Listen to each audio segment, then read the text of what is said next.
Pembacaan Alkitab setahun, hari ke-103,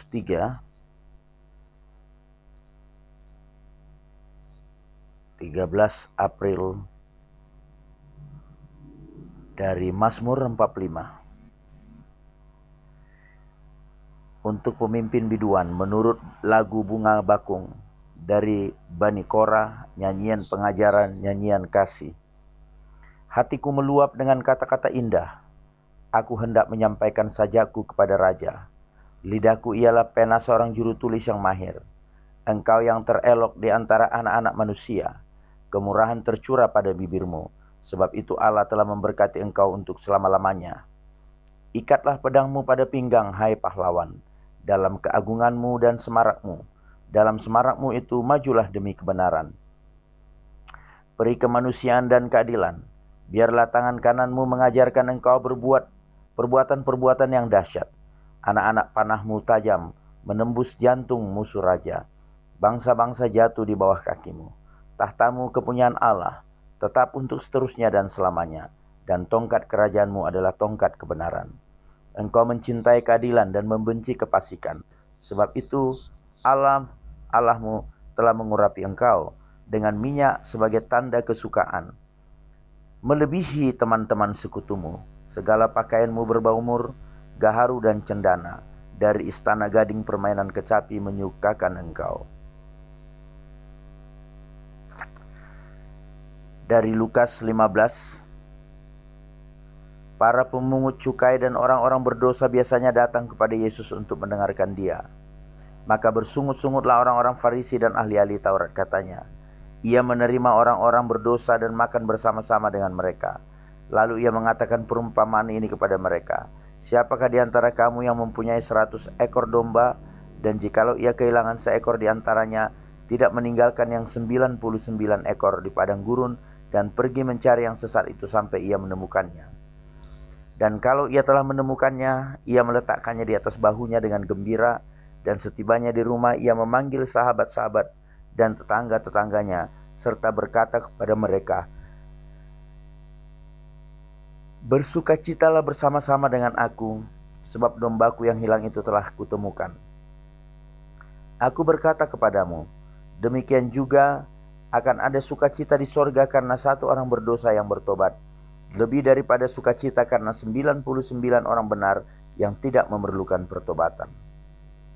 Atau perempuan manakah yang mempunyai 10 dirham, dan jika ia kehilangan satu di antaranya, tidak menyalakan pelita dan menyapu rumah serta mencarinya dengan cermat sampai ia menemukannya.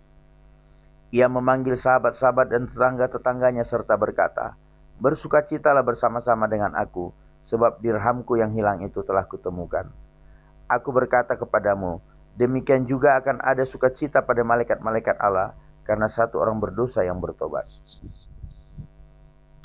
Yesus berkata lagi, ada seorang mempunyai 2 anak laki-laki.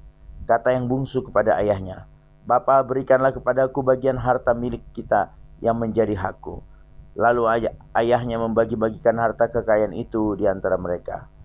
Beberapa hari kemudian anak bungsu itu menjual seluruh bagiannya itu, lalu pergi ke negeri yang jauh. Di sana ia memboroskan harta miliknya itu dengan hidup berpoya-poya. Setelah dihabiskannya semuanya, timbullah bencana kelaparan di dalam negeri itu, dan ia pun mulai melarat. Lalu ia pergi dan bekerja pada seorang majikan di negeri itu. Orang itu menyuruhnya ke padang untuk menjaga babinya, lalu ingin mengisi perutnya dengan ampas yang menjadi makanan babi itu. Tetapi tidak seorang pun yang memberikannya kepadanya. Lalu ia menyadari keadaannya, lalu betapa banyaknya orang upahan Bapakku yang berlimpah-limpah makanannya, tetapi aku di sini mati kelaparan. Aku akan bangkit dan pergi kepada Bapakku dan berkata kepadanya, Bapa, aku telah berdosa terhadap surga dan terhadap Bapa. Aku tidak layak lagi disebutkan anak Bapa. Jadikanlah aku sebagai salah satu upahan Bapa. Maka bangkitlah ia dan pergi kepada bapaknya. Ketika ia masih jauh, ayahnya telah melihatnya, lalu tergeraklah hatinya oleh belas kasihan. Ayahnya itu berlari mendapatkan dia, merangkul dan mencium dia. Kata anak itu kepadanya, Bapa, aku telah berdosa terhadap surga dan terhadap Bapa. Aku tidak layak lagi disebutkan anak Bapa. Tetapi ayah itu berkata kepada hamba-hambanya, lepaskanlah, bawa kemari jubah yang terbaik, pakaikanlah itu kepadanya, dan kenakanlah cincin pada jarinya dan sepatu pada kakinya. Dan ambillah anak lembu tambun itu, sembelilah dia, dan marilah kita makan dan bersukacita. Sebab anakku ini telah mati dan menjadi hidup kembali. Ia telah hilang dan didapat kembali. Maka mulailah mereka bersukaria, tetapi anaknya yang sulung berada di ladang, dan ketika itu ia pulang, dan dekat ke rumah ia mendengar bunyi seruling dan nyanyi tarian-tarian. Lalu ia memanggil salah seorang hamba dan bertanya kepadanya, "Apa arti semuanya itu?" Jawab hamba itu, "Adikmu telah kembali dari ayahmu, dan ayahmu telah menyembelih anak lembu tambun, karena ia mendapatkan kembali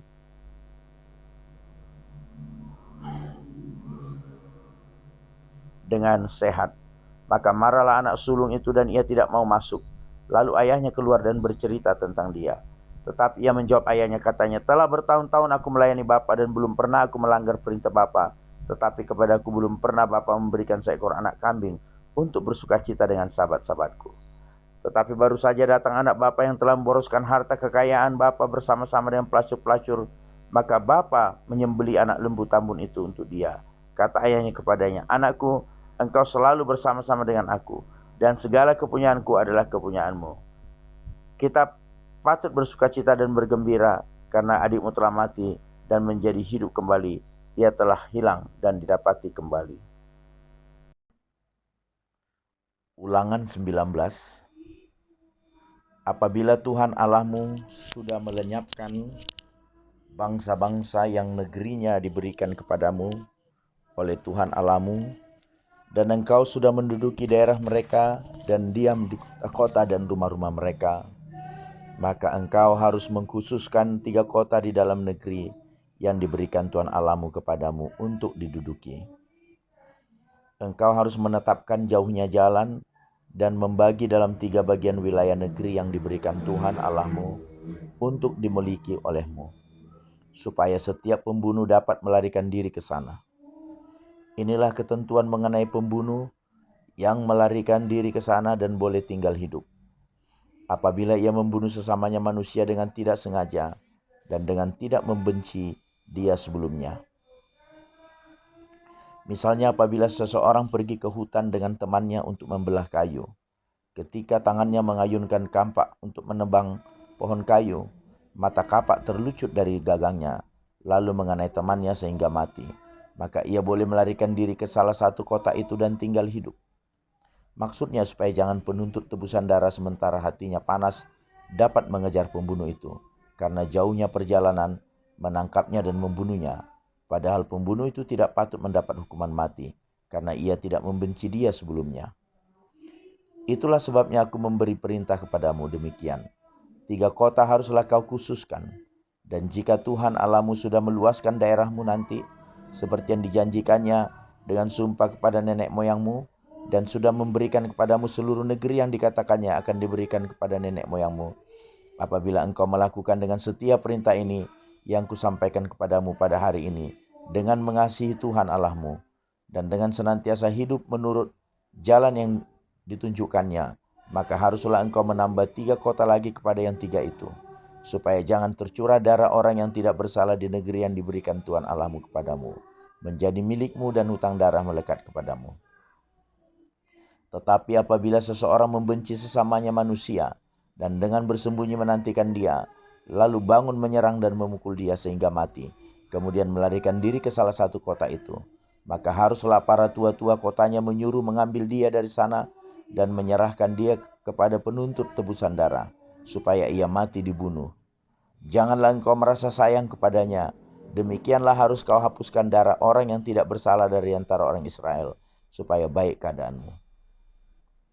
Janganlah menggeser batas tanah sesamamu yang telah ditetapkan oleh orang-orang dahulu di dalam milik pusaka, yang akan kau miliki di negeri yang diberikan Tuhan Allahmu kepadamu untuk menjadi milikmu. 1 orang saksi saja tidak dapat menggugat seseorang mengenai perkara kesalahan apapun atau dosa apapun yang mungkin dilakukannya. Baru atas keterangan 2 atau 3 orang saksi perkara itu tidak disangsikan. Apabila seorang saksi jahat menggugat seseorang untuk menuduh dia mengenai suatu pelanggaran, maka kedua orang yang mempunyai perkara itu haruslah berdiri di hadapan Tuhan, di hadapan imam, dan hakim-hakim yang ada pada waktu itu. Maka hakim-hakim itu harus memeriksanya baik-baik. Dan apabila ternyata bahwa saksi itu seorang saksi dusta, dan bahwa ia telah memberi tuduhan dusta terhadap saudaranya, maka kamu harus memperlakukannya sebagaimana ia bermaksud memperlakukan saudaranya. Demikianlah harus kau hapuskan yang jahat itu dari tengah-tengahmu. Maka orang-orang lain akan mendengar dan menjadi takut, sehingga mereka tidak akan melakukan lagi perbuatan jahat seperti itu di tengahmu. Janganlah engkau merasa sayang kepadanya, sebab berlaku nyawa ganti nyawa, mata ganti mata, gigi ganti gigi, tangan ganti tangan, kaki ganti kaki. Ulangan 20. Apabila engkau keluar berperang melawan musuhmu, dan engkau melihat kuda dan kereta, yakni tentara yang lebih banyak daripadamu, maka janganlah engkau takut kepadanya, sebab Tuhan Allahmu yang telah menuntun engkau keluar dari tanah Mesir menyertai engkau. Apabila kamu menghadapi pertempuran, maka seorang imam harus tampil ke depan dan berbicara kepada rakyat, dengan berkata kepada mereka, dengarlah, hai orang Israel, kamu sekarang menghadapi pertempuran melawan musuhmu. Janganlah lemah hatimu, janganlah takut, janganlah gentar, dan janganlah gemetar karena mereka. Sebab Tuhan Allahmu dialah yang berjalan menyertai kamu untuk berperang bagimu melawan musuhmu, dengan maksud memberikan kemenangan kepadamu. Para pengatur pasukan haruslah berbicara kepada tentara, demikian. Siapakah orang yang telah mendirikan rumah baru, tetapi belum menempatinya? Ia boleh pergi dan pulang ke rumahnya, supaya jangan ia mati dalam pertempuran dan orang lain yang menempatinya. Dan siapa telah membuat kebun anggur, tetapi belum mengecap hasilnya, ia boleh pergi dan pulang ke rumah, ya, supaya jangan ia mati dalam pertempuran dan orang lain yang mengawininya. Lagi para pengatur pasukan itu harus berbicara kepada tentara demikian. Siapa takut dan lemah hati, ia boleh pergi dan pulang ke rumahnya, supaya hati saudara-saudaranya jangan tawar seperti hatinya. Apabila para pengatur pasukan selesai berbicara kepada tentara, maka haruslah ditunjuk kepala-kepala pasukan untuk mengepalai tentara. Apabila engkau mendekati suatu kota untuk berperang melawannya, maka haruslah engkau menawarkan perdamaian kepadanya. Apabila kota itu menerima tawaran perdamaian itu dan dibukanya pintu gerbang bagimu, maka haruslah semua orang yang terdapat di situ melakukan pekerjaan rodi bagimu dan menjadi hamba kepadamu. Tetapi apabila kota itu tidak mau berdamai dengan engkau, melainkan mengadakan pertempuran melawan engkau, maka haruslah engkau mengepungnya, dan setelah Tuhan Allahmu menyerahkannya ke dalam tanganmu, maka haruslah engkau membunuh seluruh penduduknya yang laki-laki dengan mata pedang. Hanya perempuan, anak-anak, hewan, dan segala yang ada di kota itu, yakni seluruh jarahan itu, boleh kau rampas bagimu sendiri. Dan jarahan yang dari musuhmu ini, yang diberikan kepadamu oleh Tuhan Allahmu, boleh kau pergunakan. Demikianlah harus kau lakukan terhadap segala kota yang sangat jauh letaknya dari tempatmu, yang tidak termasuk kota-kota bangsa-bangsa di sini. Tetapi dari kota-kota bangsa-bangsa itu yang diberikan Tuhan Allahmu kepadamu menjadi milik pusakamu, janganlah kau biarkan hidup apapun yang bernapas, melainkan kau tumpas sama sekali. Yakni orang Het, orang Amori, orang Kanaan, orang Feris, orang Hewi, dan orang Yebus, seperti yang diperintahkan kepadamu oleh Tuhan Allahmu, supaya mereka jangan mengajar kamu berbuat sesuai dengan segala kekejian yang dilakukan mereka bagi Allah mereka, sehingga kamu berbuat dosa kepada Tuhan Allahmu. Apabila dalam memerangi suatu kota, engkau lama mengepungnya untuk direbut, maka tidak boleh engkau merusakkan pohon-pohon sekelilingnya dengan mengayunkan kapak kepadanya. Buahnya boleh kau makan, tetapi batangnya janganlah kau tebang. Sebab pohon yang di padang itu bukan manusia, jadi tidak patut ikut kau kepung. Hanya pohon-pohon yang engkau tahu tidak menghasilkan makanan, boleh kau rusakkan dan kau tebang untuk mendirikan pagar pengepungan terhadap kota yang berperang melawan engkau, sampai kota itu jatuh. Amin.